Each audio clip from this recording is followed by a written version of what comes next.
Gate of the fantasy football season. And here's a few tight ends I would bench this week. The first guy, Ricky Seals-Jones of the Washington football team. So Seals-Jones, he's been filling in very well for Logan Thomas this season. But this will be the last week where he'll probably be good for usage because Thomas, in my opinion, he should return injured reserve list here in week 10. So right here, they got a matchup at Denver that gives up the third least amount of fantasy points to tight ends. And then Washington has a bye in week 9. So the last couple weeks here, it's been good games here for Seals-Jones. Week 6 versus Kansas City, 4 catches, 58 yards and a touch. Week 7 at Green Bay, 6 catches, 51 yards. But this week at Denver, it's going to be a tough ball game. Denver wants to bounce back. They've lost 4 in a row now. And I think this defense, they could get pressure on Taylor Heinicke. And they're going to shut down most of this pass game, in my opinion. So this week, the matchup don't line up good. There's better options at tight end.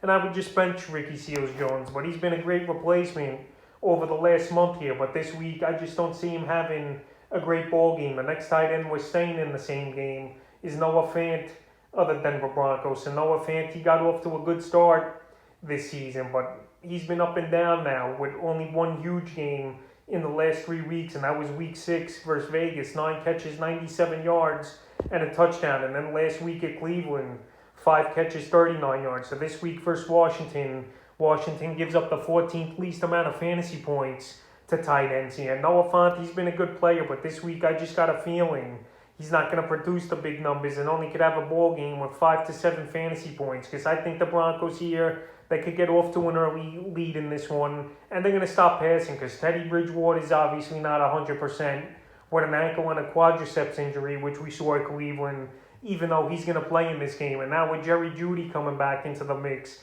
that's even more targets taken away here from Noah Fant. So right here, this week, I would bench him, even though most people are going to play him, obviously. But I just got a feeling the production isn't going to be there with this matchup and with Jerry Jeudy back in the lineup in the third and final tight end. I will bench this week's Jared Cook of the Los Angeles Chargers. So Jared Cook, he's a hit or miss type of tight end this season for fantasy football. It seems like each and every other week he has a big ball game. So the last few games from him, week 4 versus Vegas, 19 fantasy points. Week 5 versus Cleveland, 3.90 fantasy points. And week 6 in Baltimore, 12.5 fantasy points. And they had the bye last week, but this week, week 8 versus New England Patriots, it's a bad matchup on paper here for Jared Cook and this Charger team. The Patriots give up the second least amount of fantasy points to tight ends. And in this game, I think we're going to see more Keenan Allen. We're going to see more Mike Williams. And obviously Austin Eckler, who's a good receiver out of the backfield as well, over Jared Cook in this one. And this could be a ball game where the Chargers get off to an early start and just stop passing the football much. So right here, Jared Cook, I think this week is a down week for him.